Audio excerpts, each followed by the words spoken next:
पाप तो आपके भ्राता ने किया है, मैं तो केवल मदिरा पान कर रहा हूं। संभालो अपने आप को, एक योद्धा को यह सब शोभा नहीं देता। कैसा योद्धा ताजश्री, जिसके हाथ से तलवार छीन ली गई हो, जो अपने मित्र विश्वसेन की सहायता करने का वचन पूरा ना कर सका हो, उस मनुष्य को आप योद्धा कहते हैं। जब युद्ध करने का समय था तो युद्ध नहीं करने दिया। अब इस अपमान को गले से निकलने के लिए इस मदिरा के अतिरिक्त मेरे पास और कोई सहारा नहीं है। मुझे विश्वास नहीं होता कि तुम कृष्ण पुत्र हो। नहीं हूं मैं, नहीं उस छलिया का पुत्र। वो केवल मेरे लिए एक छलिया है, केवल एक छलिया। सांप!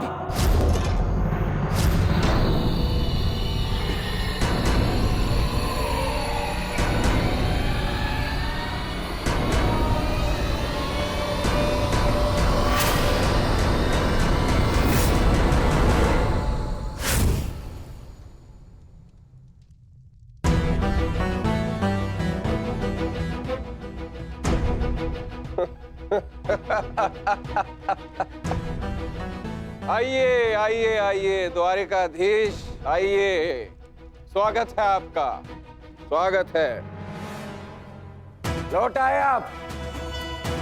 करा इस आर्यव्रत के सभी महारथियों का अंत। कराए धर्म स्थापना के नाम पर अपना पलड़ा भारी। अब अरे अच्छी, आप देख क्या रहे, स्वागत नहीं करेंगे इनका? इतना महान कार्य पूर्ण करने के पश्चात आज लौटे हैं। आज तो राजभवन में उत्सव होना चाहिए। पांचाल, काशी, मगध, छेदी, सभी महाजनपदों के महान शासकों का अंत करवा डाला, सिर्फ धर्म स्थापना के नाम पर। अब क्या बचा पूरे भारतवर्ष में? पूरे भारतवर्ष में सिर्फ दो महान राज्य। पहला द्वारिका, दूसरा हस्तिनापुर। और हस्तिनापुर का महान शासक धर्मराज युधिष्ठिर पहले से ही अपने चारों भाइयों के साथ इनके तलवे चाटता है।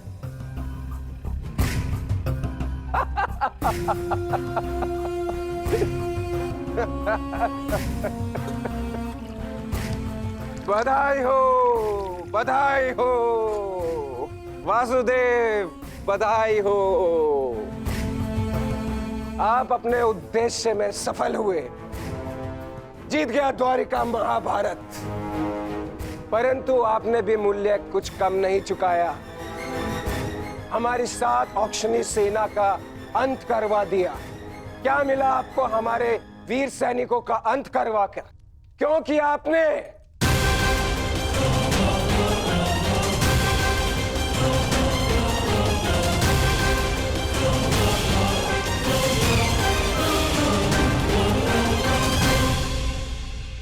उन सैनिकों ने केवल अपने कर्तव्य का पालन किया था सांब। युद्ध लड़ा, अनेकों को मारा और स्वयं वीर गति को प्राप्त हो गए। उन्होंने तो स्वर्ग की सीढ़ियां पा ली सांब। परंतु तुमने अपने साथ क्या किया है पुत्र? तुमने तो स्वयं के जीवन को ही नर्क बना डाला है। तुमने वचन दिया था ना दुर्योधन और लक्ष्मण को कि महाभारत के युद्ध में तुम नारायणी सेना का नेतृत्व करोगे। तो क्यों नहीं बचाया अपनी सेना को? क्यों छोड़ आए अपने मित्र को अकेला युद्ध में? क्यों साथ नहीं दिया अपने मित्र का साथ? केवल अपने प्राण बचाने के लिए? यदि मैं अपने मित्र की सहायता नहीं कर सका तो केवल आपके कारण। आपने रोका था मुझे। मैंने तुम्हें रोका नहीं था साम, केवल विकल्प दिए थे। विकल्प? विकल्प यार में आपने मुझे भयभीत किया था। भयभीत नहीं किया था साम, मैंने केवल तुम्हें यदुवंशी के नियम स्मरण करवाए थे कि यदि नारायणी सेना परास्त होती तो उसके साथ नारायणी सेना का सेनापति अपनी उपाधि खो देता है। विकल्प मैंने अर्जुन और दुर्योधन को भी दिए थे। दुर्योधन ने युद्ध करना चुना और अर्जुन ने धर्म स्थापना, और तुमने युद्ध में भाग ना लेना चुना सांब।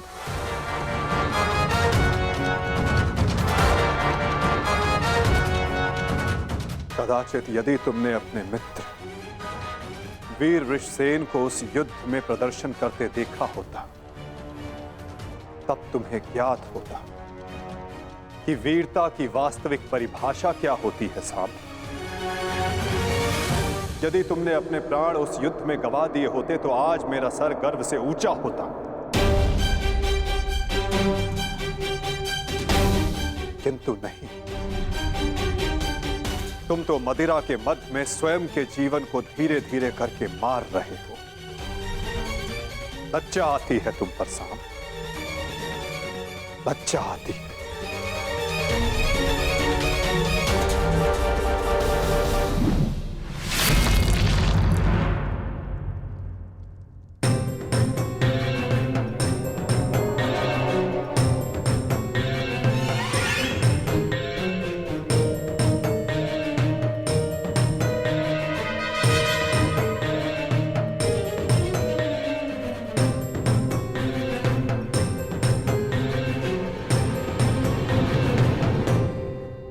प्रणिपात पिताश्री।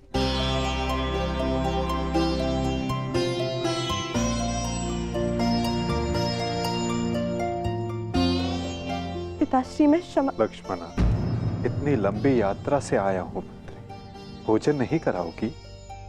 जी पिताश्री।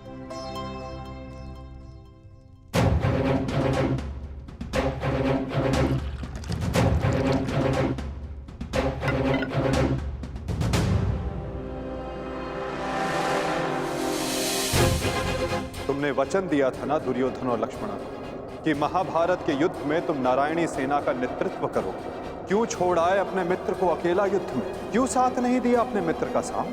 केवल अपने प्राण बचाने के लिए? यदि तुमने अपने प्राण उस युद्ध में गवा दिए होते तो आज मेरा सर गर्व से ऊंचा होता। लज्जा आती है तुम पर सांब, लज्जा आती है।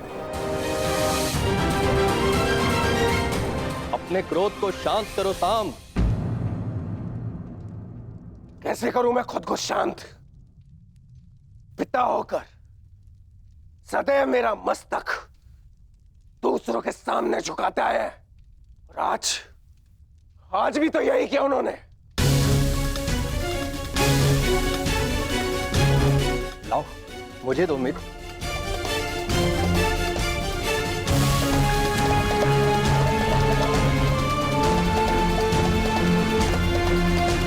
लो, पियो।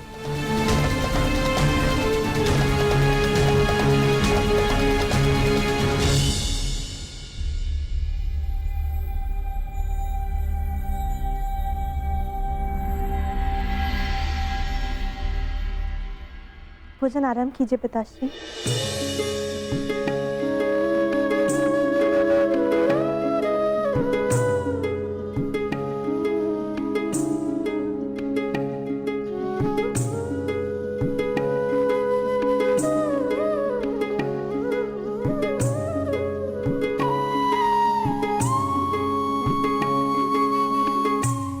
पिताश्री, क्या आप मुझे मेरे पिता के विषय में कुछ बता सकते हैं? युद्ध में क्या हुआ था?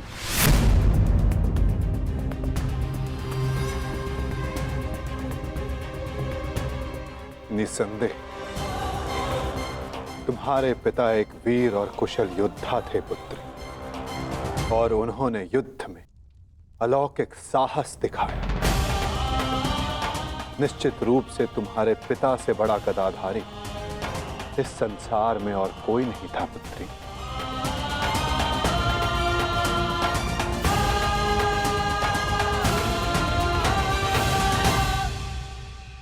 यदि ये सत्य है तो उन्हें ये संसार छोड़ के क्यों जाना पड़ा पिताश्री? हमारे कर्म और हमारे चयन हमारी नियति निर्धारित करते हैं। कुछ भावों में और कुछ वस्तुओं में अधर्म का वास होता है।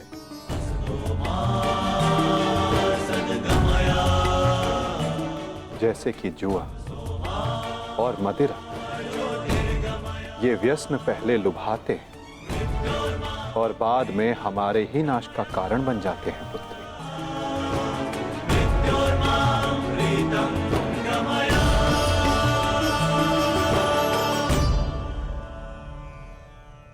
लो मित्र, पियो।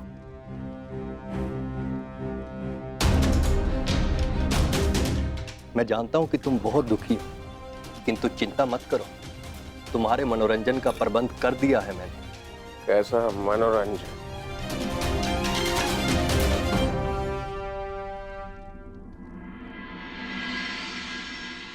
लक्ष्मणा, सदैव स्मरण रखना पुत्री, जब जब मनुष्य पर मद और जुए का प्रभाव बढ़ेगा, तब तब वो अपने पग अपने पतन की ओर बढ़ाएगा।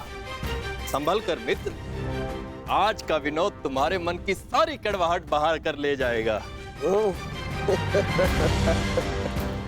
एक मद्दांध व्यक्ति सबसे पहले अपने बड़ों का आदर करना भूलता है, उनका अपमान करता है, उनका उपहास बनाता है और उसके पश्चात वहीं से उसका अंत प्रारंभ हो जाता है।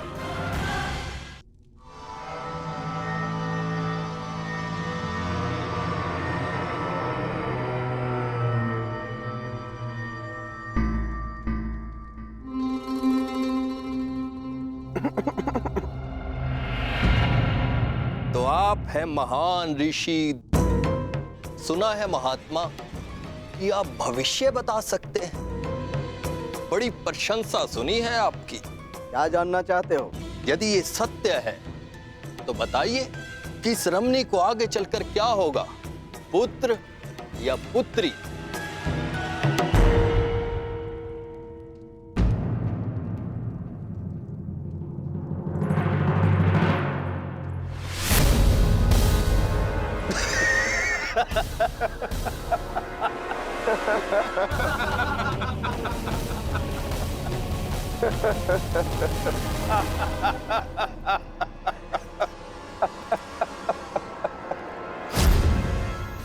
और समय बताना मत भूलिएगा महाराज। यदि आपकी भविष्यवाणी सत्य नहीं हुई तो आप अपनी बाकी की तपस्या हमारी बंदी गृह में पूर्ण करेंगे।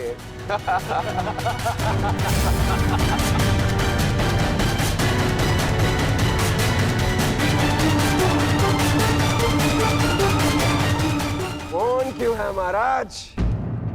बताइए, मेरी कोख से क्या जन्म लेगा? मदिरा के मद ने तुम्हारे भीतर के मानव को सुला दिया है मूर्ख। अब तुम केवल उस मूसल की भांति हो जिसमें कोई भावना नहीं होती। वो किसी भी वस्तु पर पड़ता है तो उसे कुचल देता है। ये लीजिए पिताश्री, ये हलवा मैंने विशेष रूप से आपके लिए बनाया है।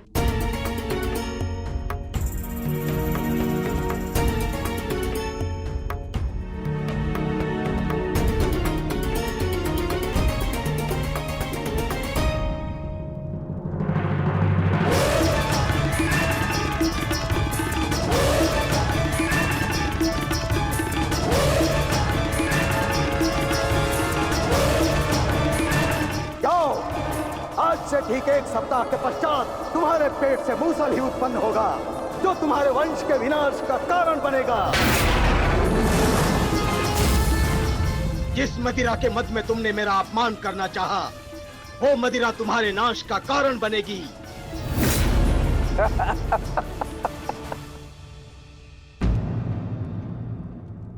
क्या हुआ पिताश्री? आप रुक क्यों गए? क्योंकि जिसे रुकना चाहिए था वो नहीं रुका। लगता है तुम्हें हमारे बंदी गृह के दर्शन करने की उत्सुकता कुछ अधिक है, इसलिए तुमने हमारा अपमान करने का दुस्साहस किया। पहले वासुदेव और अभी तुम। मैं तुम्हें जीवित नहीं छोड़ूंगा।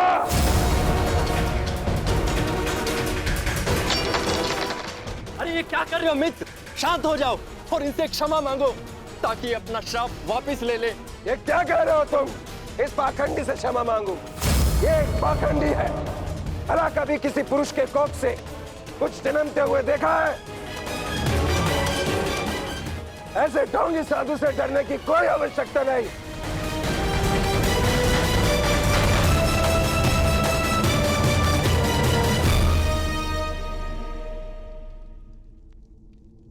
जो अब तक नहीं हुआ साम, वो अब होगा। साधुओं का श्राप व्यर्थ नहीं जाता।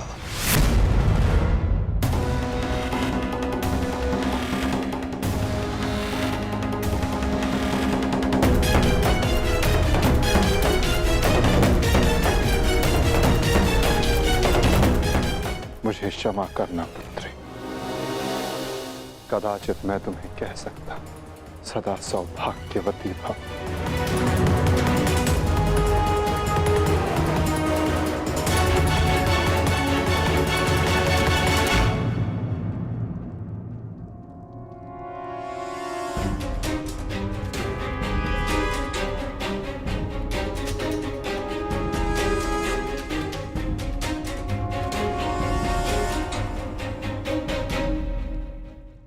एक साधु का उपहास उड़ाना और उन पर प्रहार करने का प्रयास करना क्षमा के योग्य नहीं है सांब। आपने तो सृष्टि के सभी महारथियों और अनेकों सैनिकों का वध करवाया। क्या वो क्षमा के योग्य है?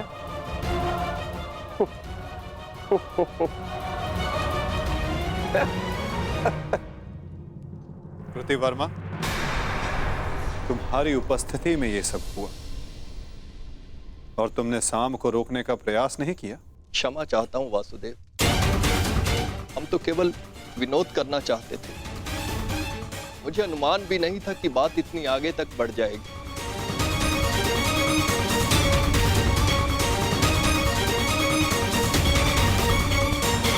कितना समय? 7 दिन।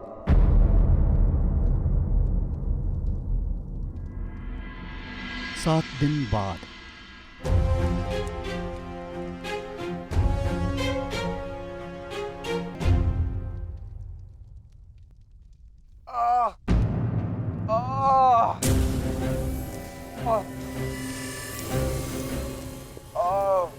सहायता करो मित्र, मेरी सहायता करो। अत्यधिक पीड़ा हो रही है। कैसी पीड़ा हो रही है तुम्हें? लगता है उस साधु का श्राप मुझे लग गया है। आज 7वां दिन है और ये देखो मेरे पेट में अत्यधिक पीड़ा हो रही है। जाओ, आज से ठीक 1 सप्ताह के पश्चात तुम्हारे पेट से मूसल ही उत्पन्न होगा, जो तुम्हारे वंश के विनाश का कारण बनेगा।